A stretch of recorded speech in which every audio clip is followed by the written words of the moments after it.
Good morning. We've got to have a little more energy than that, guys. It's football season. Welcome to the Queen City. Great to see everybody. First, a thank you to our exceptional team at the American.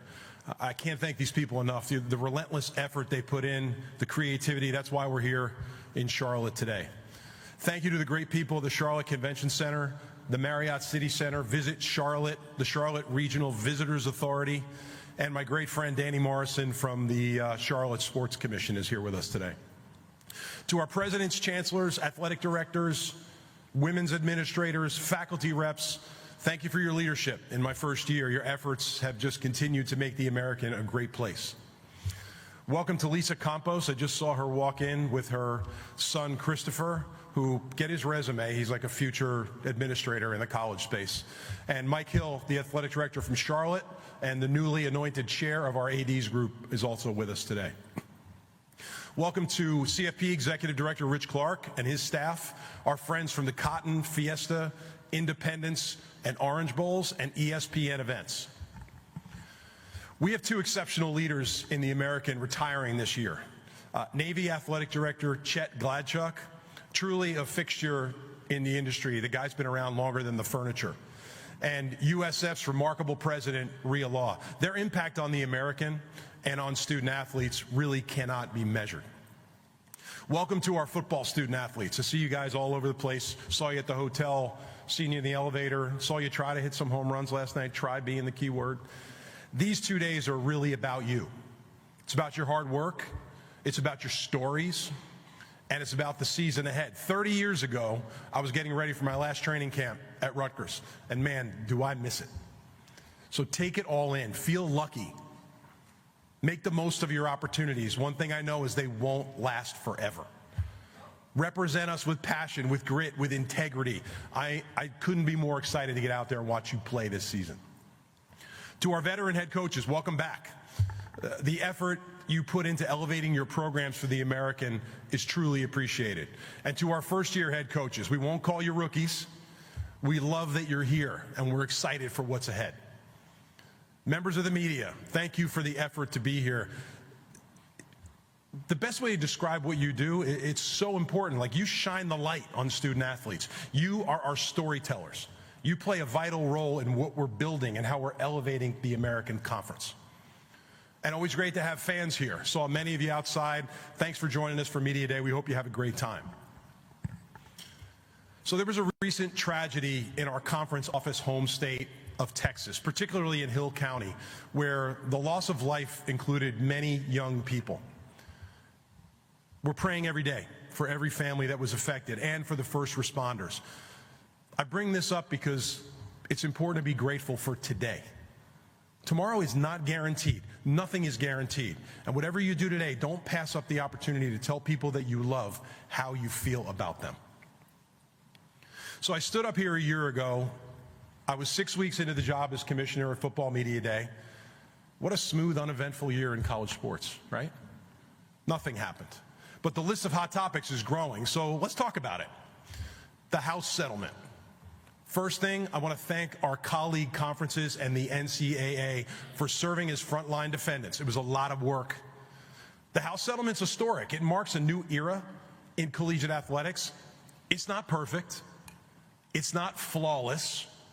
It's a step towards modernization, what this industry desperately needs. While we were not a defendant in that case, we opted in, including to the revenue sharing model. Why? It's critical to the future and another illustration of our commitment to consistently invest in student athletes. It's also important that we wrap our arms around, and it's not easy to do, everything that's happening in Washington, D.C. right now. Federal engagement in college athletics is intensifying. Why? Because it's important and people care about it. President Trump issued an executive order saving college sports, creating federal guidelines for name, image, and likeness, for protections of non-revenue sports. Meanwhile, Congress is introducing and advancing two contrasting bills: the SCORE Act, which has been cleared by the committee and is headed to the House, and the athlete-centric College Athlete Economic Freedom Act. These actions underscore the growing pressure to establish a uniform national standard for compensating and protecting student athletes while preserving the viability of non-revenue sports. We also have to ensure Title IX compliance within. There's a lot of things going on that are moving. Why? Because people care so much about this thing. The outcome of these efforts will redefine the structure of college athletics. It will never look the same. Is the employment model the answer? Could it solve some of the challenges? I want to know how that model will protect our Olympic sports athletes. Here's one thing I do know. Compensation brings narrative. We have to avoid the lazy branding that if you're paid, you're professional. So I know in college sports, because I experienced it, it provides life-changing opportunities for hundreds of thousands of young people. And any solution must protect that. Like the NCAA, we look forward to working with student athletes, lawmakers, and leadership to get on a path that enhances, not erodes, what makes college sports so special. We also have to tackle the transfer portal. I want to thank our coaches, many of them in the room. I want to thank Coach Munkin, who's our AFCA representative, for their leadership, because this is a national conversation. It takes guts to put yourself out there and have an opinion. So we're putting it out there today. Let me tell you a story. Last year, after winning our football championship, Army was on the receiving end of the negative impact of the transfer portal. Instead of playing another league champion in a bowl game, which they were set to do, Marshall reneged on their commitment to play in that game, citing an inadequate roster due to transfers during the December portal window. A transfer portal window between the end of the season and bowl games. What the hell are we doing? The current structure, it's a threat to the game. It's a threat to culture. It's a threat to coaches trying to build their programs. It's a threat to young people, because constant movement de-emphasizes commitment and the true benefits of college sports. We need one portal window at the appropriate time of the year. Student athletes should absolutely have the opportunity to transfer one time freely. Coaches change. Family situations change. It's reasonable. But beyond that transfer, maybe additional transfers should perhaps require the year in waiting. So let's talk about the college football playoff. Perhaps no better example in the industry right now of progress plus pressure. Rich Clark and I have some things in common. We both played college football, and when we stepped into our new roles, we each entered a CFP system that was vastly different from the one that existed when we accepted the jobs. So it's important for everybody to just understand the state of play. Like, let's educate the room on what's happening.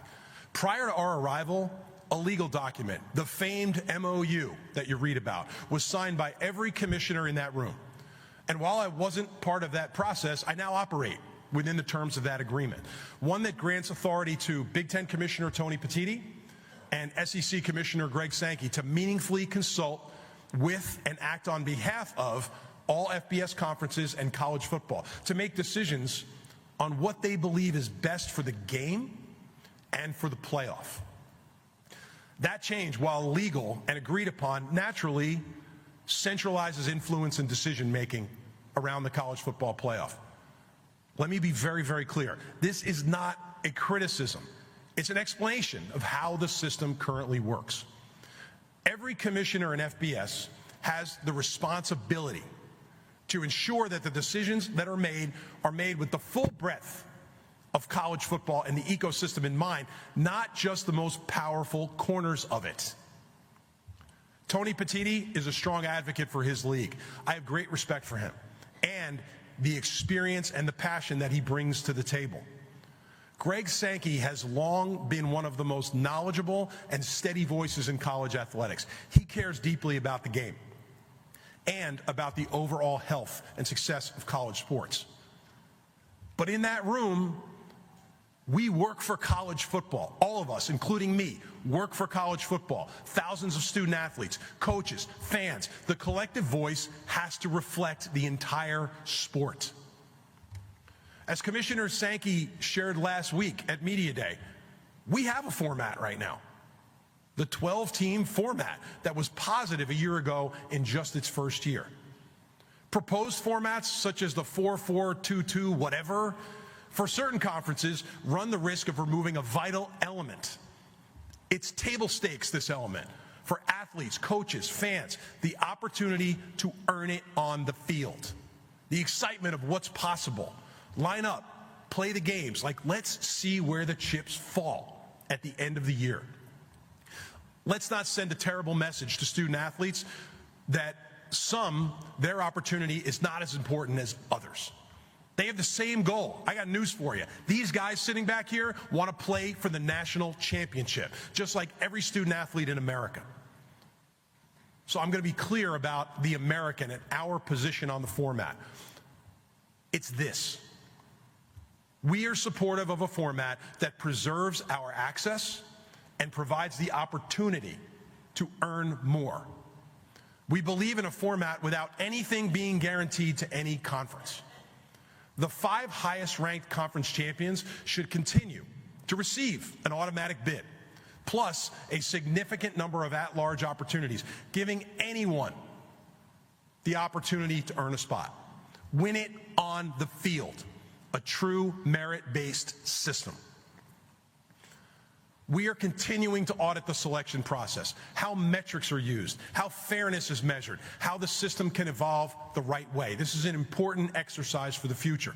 Don't forget, the BCS did not fall apart because of the format. It fell apart under the weight of confusion, favoritism, and protecting certain programs over others. Like, have we learned nothing from history?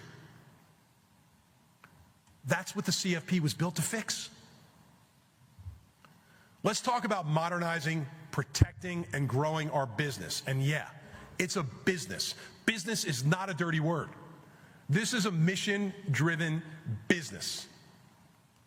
While the world of college sports, including me, debates the symptoms, realignment, collectives, NIL, legal, governance, the root issue remains unchanged. The economics of college athletics simply don't make sense. The business is unsustainable. It's undervalued. It's not been optimized. And I'll tell you this, optimizing it is going to take collective action. It's going to take everybody, and it's going to take guts. It's time to stop apologizing for wanting to generate more revenue and running a business. Our business is investing in college athletics. College athletics, and I say this to all of our presidents every chance I get, is the single strongest marketing arm of any university. It creates more exposure, more interest, more applications, and more enrollment. In any business, you have to just start with your goals. What's our North Star? I know what ours is. To create opportunities for young people to play sports, go to college, earn a degree, set them up for their lives. I can say this stuff because I'm a product of this system. And to this day, even though it's been 30 years, I'm a huge believer in it. Athletics teaches us so many things that will differentiate student athletes from everybody else. Resilience, discipline, how to handle adversity, being a great teammate, and most of all, what every parent wants for their children, life skills. We should be really thoughtful and very careful about building a future for only the top 2%. Because guess what? We got 98% over here that demand our leadership and a meaningful experience. That's our responsibility. With our clear goals in mind, here's a couple ideas. Instead of cutting sports and cutting roster spots in response to the House settlement, we should be adding them. By creating new opportunities, new sports, new roster spots for full enrollment, non-scholarship student athletes to compete in athletics, universities can generate incremental tuition and revenue while deepening affinity, creating more community, and expanding their access. This isn't just good for student athletes in college sports. This is great for the bottom line at universities. The industry needs revenue. Let's add sports. Let's add spots. Let's get on offense and turn campus-wide challenges into growth opportunities. Here's another idea. No single conference or private capital firm in the world can match the upside of collective action. A common sense solution is to unify our media rights across FBS, just like the pro leagues do. We can dramatically increase the total revenue and create a financially sustainable model for the future. Like, there's a pie of revenue out there, but the pie can be so much bigger for every institution. At the American, we're not trying to eat off anybody else's plate. We believe the Autonomy Four deserve more revenue given the value they bring in television viewership, attendance, sponsorship, and more. But I've seen the potential upside of consolidation. I've seen the numbers. They're backed up by data. Revenues can triple. So after a year-long process, on Monday, we officially launched the modernized brand of the American Conference. This is an intentional strategic evolution of who we are and what differentiates us. And it creates a pathway to business growth, commercial growth, a bigger national presence, and increasing our competitive position. A brand is more than a logo. And you know what? The numbers proved it. We turned this thing on Monday, and let me tell you what happened. 1,600 media stories and mentions, a potential reach of over 1 billion, with a B, people. We saw an estimated 3.5 million views, and most notably, generated almost $10 million in earned media advertising value. That's what happens when you spend a year, get on offense, tell your story, and you have clarity and confidence and purpose. I want to thank Carrie Cecil and Hunter Ritz from Anichel and my entire staff at The American for their unified effort to bring this brand to life. It took everybody. And at the heart of it, I talked to the coaches at dinner last night. We're not trying to be fancy. We're not trying to be slick. It's a simplified name, American Conference, a name our fans and many of you in the media have been using for years. So you know what? We're just going to proudly own it now. We've sunset American Athletic Conference.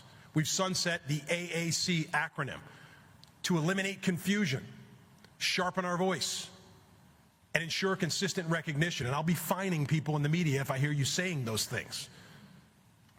We defined our values: innovation, grit, service. That's who we are. It's not just words, it's who we are. We introduced a rally call, Built to Rise. This is not a slogan, it's a mindset. Innovation is about having guts, taking risk, being first. It's about momentum and impact. And this year, we led the way. The American was the first conference to implement a league-wide minimum investment and revenue sharing protocol, ensuring that our student athletes across all 15 institutions are supported equitably. We also introduced a new performance-based revenue distribution model to reward competitive success in football and basketball and encourage aggressive non-conference scheduling. Excellence in this league is expected, it's earned, and it's incentivized. To supercharge our business and our revenue growth, we launched American Rise Ventures, a wholly owned commercial division. At the helm is Brian Kalka, our Chief Commercial Officer, and Kelly Sargenti, our Senior Director of Partnership Marketing. Their relationships, experience, and quite frankly, their energy are already taking this league to the next level. We're proud to be part of the ESPN ABC family. We're grateful for the broad-based exposure they provide. We're consistently prominent across the Disney family of networks on national television. It showcases student athletes. It showcases our programs. We're also proud to be partnered with CBS, where some of our top basketball is showcased on broadcast television. Last year, 52 million people watched American football last season. 17 of our games topped 1 million viewers, with many racking up 2 to 4 million viewers. The American Conference Championship game has aired on broadcast on ABC for 10 straight years. This year will be number 11. Army and Navy have been tremendous additions to our conference. Their power of their national brands were showcased last year, both competing against Notre Dame, both those games exceeding 2.5 million viewers. The Army-Navy game drew 9.4 million viewers, the most since 1990 on CBS. In bowl season, 6 of our 8 games surpassed 1 million viewers. Broad-based linear exposure, elevation. The American is consistently delivering value and visibility, and we're not stopping. So the biggest bird in college sports this week is Sora the Eagle. And when we first explored the idea of a mascot symbol for the American, I'd be the first to tell you I was skeptical. There were some arguments, there was some knuckle fighting, there were some screaming matches. We talked about symbols that are uniquely American, and nothing measured up to the bald eagle. Strong, bold. Sora went from this idea to a symbol, to a commercial asset, to a content creator, to a community leader. Sora is the first ever conference brand ambassador. Brought to life on Monday in the American, we're the first collegiate conference to pioneer a new model of conference branding that leverages intellectual property, much like you see in pro sports. I'm not going to say this is an original idea, but we're first in college. We're not waiting for this industry, in case you haven't noticed. We're building it. We're leading it strategically and with purpose and thought along the way. Grit is one of my favorite topics to talk about. I think it has a lot to do with the way I was raised. But it's the engine in the car in this league. Like, we're not slick, we're strong, we're just tough. And I saw it on display last year. Army won 12 games, the most in school history, and earned our football championship in their first year. They were ranked for 10 consecutive weeks, including as high as 16, which was their highest ranking since 1962. They earned it. Memphis won 11 games. Navy won 10 games. Memphis finished in the top 25. We joined the ACC, Big Ten, SEC, and Big 12 as the only conferences in America with 3 10-win teams. 8 of our 14 football programs competed in bowl games. We won the Bowl Challenge Cup. It's this massive trophy that we don't intend to send back to ESPN, by the way, sitting in our office in Dallas. And along the way, we beat Oklahoma, West Virginia, and NC State. We're deep in all of our sports. We saw UTSA this year ride to Austin and beat Texas, the number 2 team in the country, twice to win its first NCAA baseball regional in program history. We closed the year by seeing South Florida, their men's track team 4x400 relay, won an NCAA championship. And just put it out there, like, realignment is happening every day. But I'll tell you what we know about realignment. We know the meaning of it. We know the meaning of other conferences wanting your members. It's the ultimate compliment. It reinforces the quality of our institutions, the character of our programs, and the power of this conference.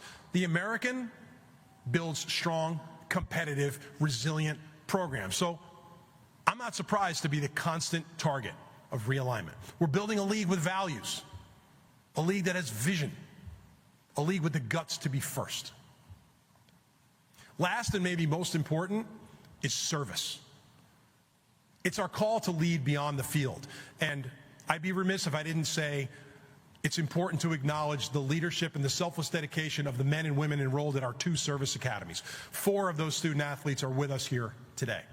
Our cadets and midshipmen embody this mission of service every single day. This past year, every one of our institutions earned academic-based NCAA revenue distributions, a rare and remarkable accomplishment. Memphis had 2 student athletes named as NCAA postgraduate scholars, one of the most competitive academic honors in the country. Our own SAC chair, Jack Kersey, and tennis student athlete, Pablo Alemany. Sadie Golden of North Texas received $12,500 in tuition assistance through the CFP Foundation's Extra Yard for Teachers program. Proof of purpose and service-driven partnership. I could go on, but we've got other people you want to hear from more than me, so I'm going to close it out. But I'm always grateful, and I want to say thank you to everyone. Being here is a commitment. What our coaches and student athletes do and my staff do is a commitment.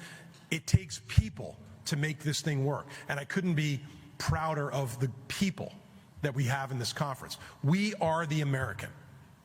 We're not anybody else. We're not trying to be anybody else. We know who we are. We know what differentiates us. Innovation, grit, service. And the one thing we will continue to do is do our talking on the field. This conference is built to rise. What's ahead of us couldn't be more exciting. So with that, thank you, and I'll open it up to questions. Thank you, Tim. All right, for members of the media, if you have a question, please raise your hand. We'll get a microphone over to you. And for the courtesy of Tim, please just introduce yourself and your media outlet. You start over in the front row over here, please.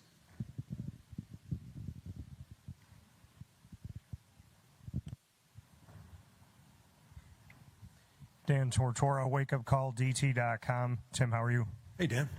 To look at all the different points that you made, like you said, we're not trying to be anybody else. As we look at this college football playoff world in this landscape, what is it about the teams within this conference that you feel like has spoken on the field and does have that place and carves out that opportunity for the college football playoff connection? Why the American should be a piece of not just the conversation, but the actual seeding every season? Well, here's what I know. The student athletes sitting in the back and the coaches that are in this league and that I had the opportunity to spend time with last night at dinner, I know what our expectation is to be in the college football playoff this year. I don't think you're going to find anybody in this room in our conference that doesn't believe that and intends to prove that. If you go back a year ago, somebody said to me, how do you know as a commissioner that football season is successful? And I would just tell you, why do I think we belong in that conversation?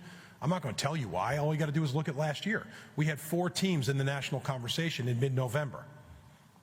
We belong there. Like the fact that Navy and Army and Tulane and Memphis are in that national conversation with 2 weeks left in the regular season says everything we need to say about the American. This league has competitive depth. There were some times, during the year, you'd say, well, I know what's going to happen in this game. I gave up. I think we were an unpredictable league with competitive depth, and I think that's the strength that ultimately moves us over the line. Other questions, please? We'll go in the back, same side.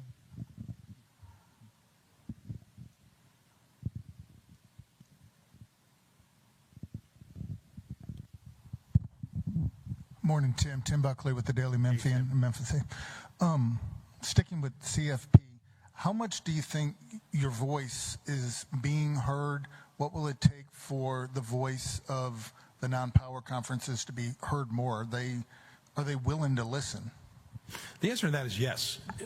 What I tell you is when I got the job, Tim, the thing I was most excited about was the CFP meetings. I read about them in the SBJ all the time, and it was like the forbidden city to me. I was like, I can't wait to get in there and see what goes on, right? But what I tell you about the meetings is there's nothing mysterious about it. Everybody's treating each other in that room with respect. People are listening to each other. So as it relates to our position as a conference, I feel great about the voice that we have in the room. But it starts with respect. I have long-standing relationships with every commissioner in that room. I think that gave me a little bit of a running start when I started the job, that there was no period of time where you needed to get acclimated to people. But it starts with respect. You have to treat everybody in the room that way. I expect to be treated that way, but I have never in that room spoken and shared and not felt that I was being heard. And I think in general, people need to remove that mystery. People in that room are trying really, really hard because we did something great last year and we have the opportunity to do something great in the future. And these decisions take time. And we know how fans are. We love our fans, but patience is not at the top of their list of things. Over here, third row on the left. Good morning. Hunter Bailey with the Charlotte Observer. Tim, I'm curious. We've seen an increasing number of conferences around the country providing student-athlete availability reports. Is that something you foresee for the American moving forward? Yeah, so thanks for the question, Hunter. We are rolling out player availability for this season. And I want to just tip my cap to the coaches. They spent a lot of time on this with Jamie Hickson and Shane Elder and our football group at the conference. Again, we're not reacting to anything. We certainly saw it unfold last year. I took the job in June last year, and I think we're a little behind the 8 ball on that. But our coaches did a really great job having a thoughtful process about, okay, well, what's everybody else doing, but we'll put that over here, what works for us. So we will start player availability reporting this season. Player availability will be a game day reporting system, and I think it's an important modernization for where we are as a conference. Staying on the left, Tim, we'll go to JJ.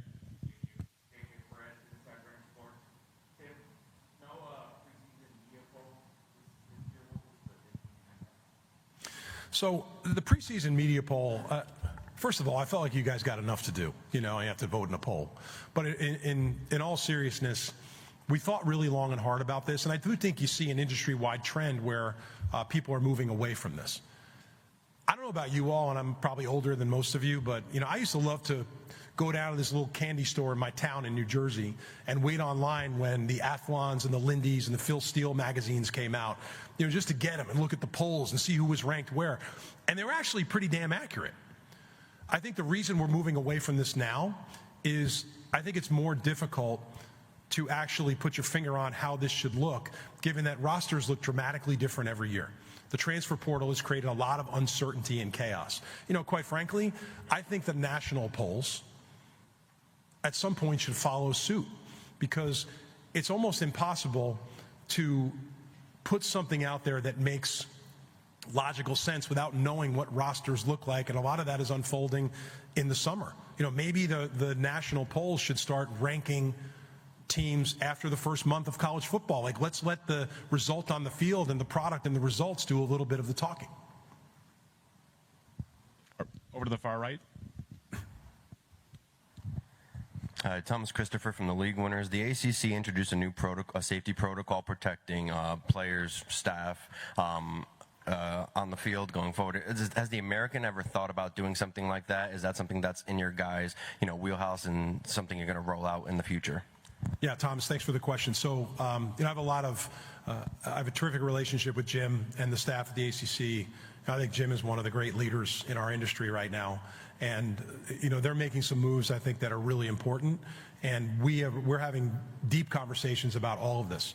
And, I had a conversation with Jamie, who runs football for us at the conference, as recently as a few weeks ago, about independent medical observers. What are the things that we can do at games to make sure we're protecting the health and interest of student athletes? I know this, and on rainy days, I'm reminded of what football can do to your body.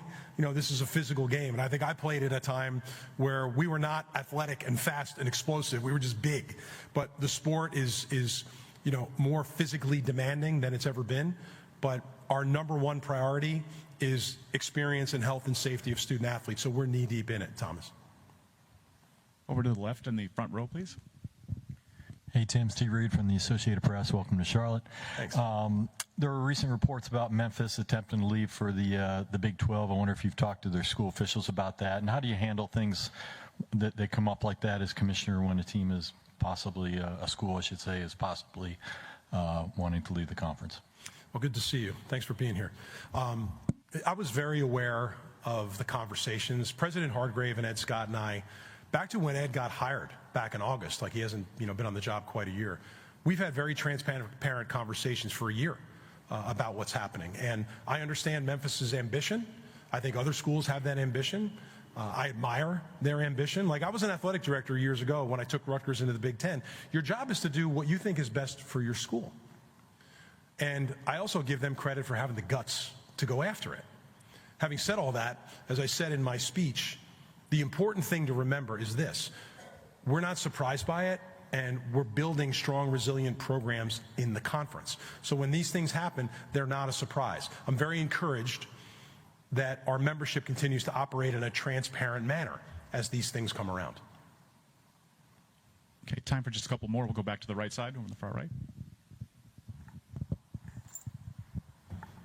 Jonah. Hey, Tim. Jonah Dillon, Commercial Appeal.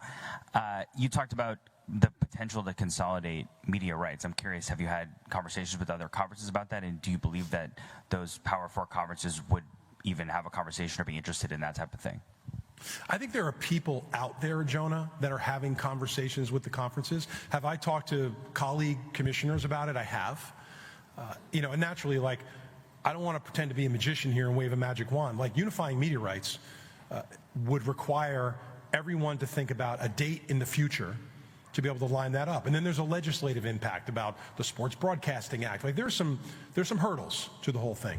But as we're thinking about maximizing value in the future, I have talked to some colleague commissioners, and I just think this is something that needs to be on the table. When I say other people are talking to all of us about it, the private capital firms are talking about investment. Why are they talking about investment? They're investing in future growth. That's an area for future growth. All you need to do is look at the NBA and college football. The NBA's TV ratings are about here, and college football in the aggregate is around here. The NBA's media rights, I can't reach that high, and college football in the aggregate is below. So everybody being out there fighting it out for themselves has worked to a point, but given the unsustainable nature of the economics, like they just don't make sense, this is something that can create a financially sustainable future. But whether it's private capital, whether it's smash capital, college sports tomorrow, like there's a lot of ideas out there that are provocative, and I encourage everybody in the industry to listen. Okay, we'll take the last two over on the right side as well, for the third row. I'm Thomas Christopher from the League Winners again. I'm not sure if you're aware, but there was some, leaked direct messages from a Memphis player and a UTSA quarterback. It really kind of hurts the integrity of the game when things like that are occurring. I know while specifically it's a little hard to control from a, general conference level, but how do you go about trying to protect the integrity of the game and the games within your conference going forward? So I'm aware of the situation. Naturally, I've been having very open dialogue with Coach Traylor and Coach Silverfield about it. They're going to address it. I don't think it's really for me to address, but certainly we're aware of it and we're supporting the schools in it. But what I can tell you is there's really not much to this story. I think a lot of it has been, sensationalized, and some of it, I think, quite frankly, is clickbait. But beyond that, there's no one in this league. The thing to remember on this, Thomas, is like the integrity of the game matters in this league. I've witnessed, I stood on sidelines last season and shook coaches' hands in pregame and watched players and had personal relationships with a lot of student athletes that have come and gone. The integrity of this thing means something to people in this league. So naturally, anything that flirts with the line, we're going to take seriously. But in this case, I think this is much ado about nothing. And do we have one more on the right? Brandon Pockrass, also with the League Winners. You brought up how you're building institutions that are consistent targets of possible realignment and expansion of other conferences. Going forward, how are you ensuring that the American Conference is at the forefront of college football? And have there been any discussions of the American possibly expanding its membership? So there are many elements of that speech, which I apologize, I know was a little longer than I would have liked. But there are many elements of that speech that answer your question. Like, how are we advancing our agenda? How are we building? Like, we're building on the business side. We actually built a brand that's clear and meaningful. We have core tenets like innovation, grit, and service. There's no better way to describe football in this league. So a lot of it has to do with how we're framing our business future up and how we're framing our brand. As it relates to expansion, listen, expansion's been around since the beginning of time. I participated in it when I was athletic director at Rutgers. Kind of ironic that I took Rutgers out of a league that became the American Conference, and here I am up here as commissioner, okay? But it's been around for a long time. But the thing that's most important to our membership about expansion is we will not expand to just expand. If there's an opportunity for the American that brings incremental value to the league, naturally it's worth exploring.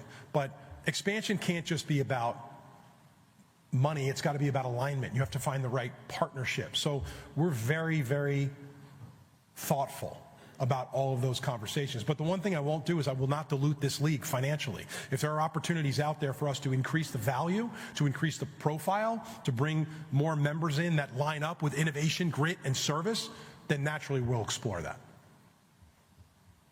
Okay, we'll make that one the final question. Tim, thanks so much for the time today. We're going to get started with the run of show up here on the podium in about 5 minutes or so.